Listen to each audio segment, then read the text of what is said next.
Hi friends, welcome to my channel. இன்றைக்கி Sunday special என்னென்னா மண் சட்டி மீன் குழம்பு தான் பார்க்க போகிறோம். மீன் வந்து ஏர்லி மார்னிங்கே போயிட்டு மார்க்கெட்டுக்கு போயிட்டு ஃப்ரெஷ்ஷான மீனை வந்து வாங்கிட்டு வந்தாச்சு.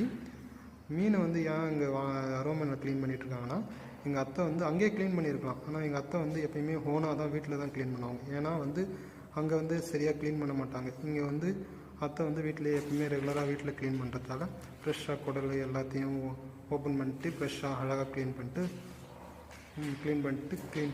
பெட்டாக வச்சு க்ளீன் பண்ணால் நல்லாயிருக்கும். அதனால் வீட்டில் தான் க்ளீன் பண்ணுவாங்க எப்பயுமே அத்தை.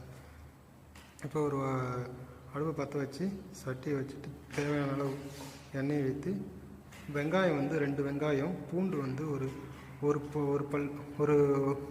ஒரு பூண்டு எடுத்துக்கிட்டு ஒரு பூண்டு வதக்கி விட்டுட்டு,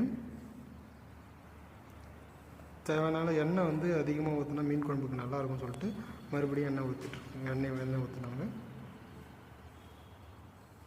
தக்காளி வந்து 2 தக்காளி பொடியாக நறுக்கி எடுத்துக்கணும்.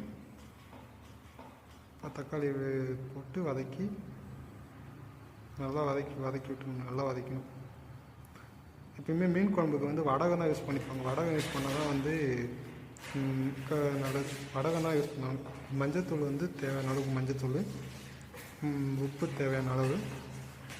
மீன் எப்பவுமே வந்து வீட்டில் வந்து மிளகாத்தூள் அரைச்சி வச்சுருப்பாங்க. எப்பயுமே குழம்புக்குன்னா வீட்டிலே மஞ்சள், பெருங்காயம் எல்லாம் போட்டு வீட்டிலே அரைச்சி வச்சுருப்பாங்க. எல்லாம் வீட்டு மிளகாத்தூள் போட்டு தான் எப்பவுமே மீன் குழம்பு வைப்பாங்க. மிளகாத்தூள் 2 ஸ்பூன் போட்டு, புளி கரைச்சல் வந்து ஒரு எலும்பு சைஸ் அளவுக்கு புளியை வந்து கரைச்சி எடுத்து வச்சுக்கிட்டாங்க. அப்போ அந்த புளி கரைச்சலை வந்து விட்டு நல்லா மிக்ஸ் பண்ணிக்கணும்.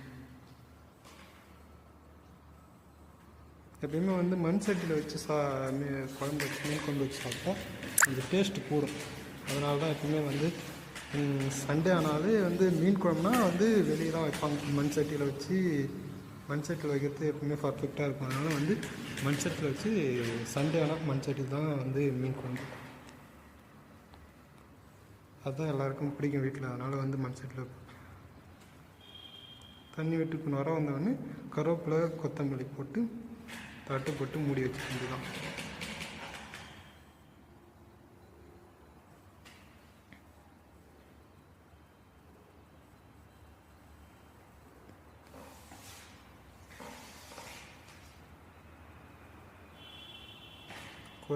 நல்லா கொதி வந்த பிறகு க்ளீன் பண்ண வச்ச மீனை வந்து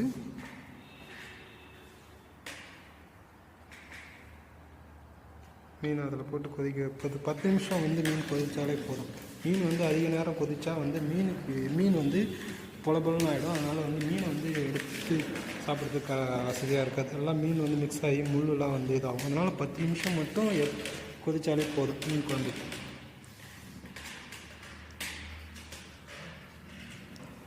10 நிமிஷம் கொதித்த பிறகு இறக்கிட்டுனா வந்து மீன் குழம்பு 10 நிமிஷம் கழிச்சு மீன் குழம்பு